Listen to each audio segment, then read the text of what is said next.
So these are my current sculptures, and with this body of work I'm really considering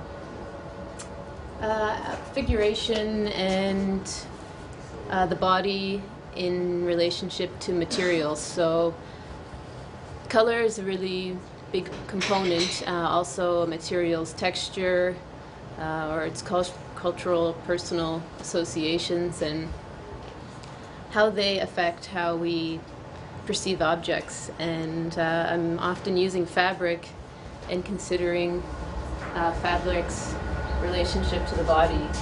And suddenly these abstract forms become quite figurative or suggest a figure in motion.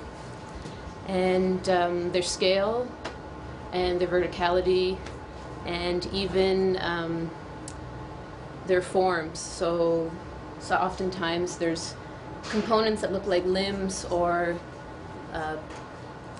parts of a body. So when you come up to that form, you have this relational experience, however abstract it might be. And with each work, color becomes like an emotive layer. So each work is very specific to what color it is and how we read that piece in relationship to its title.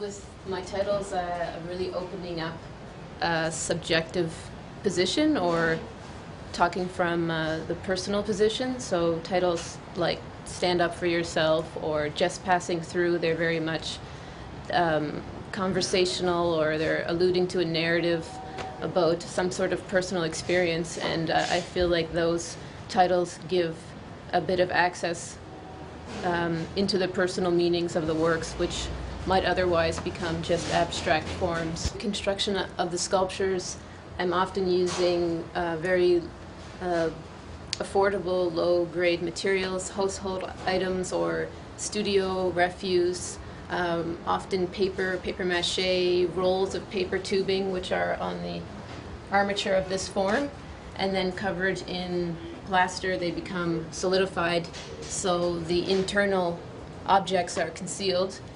And then I often surface them in like a camouflaged layer, so you don't really know what the inside is. And I guess it's about working with what's at hand, like it's provisional, but it's also about the forms that you can get from using found objects. If I was to use chicken wire, these forms would have a very different feel rather than some of the found objects. They give shapes that are really organic and lend to the expression of that form.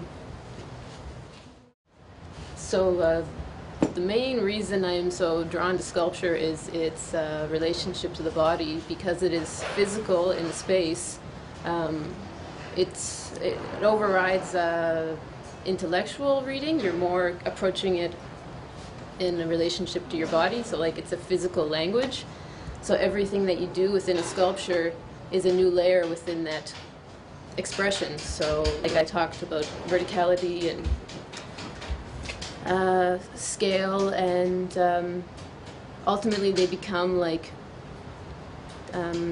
reflections off of the body, the person who made them and the person who comes up and experiences them.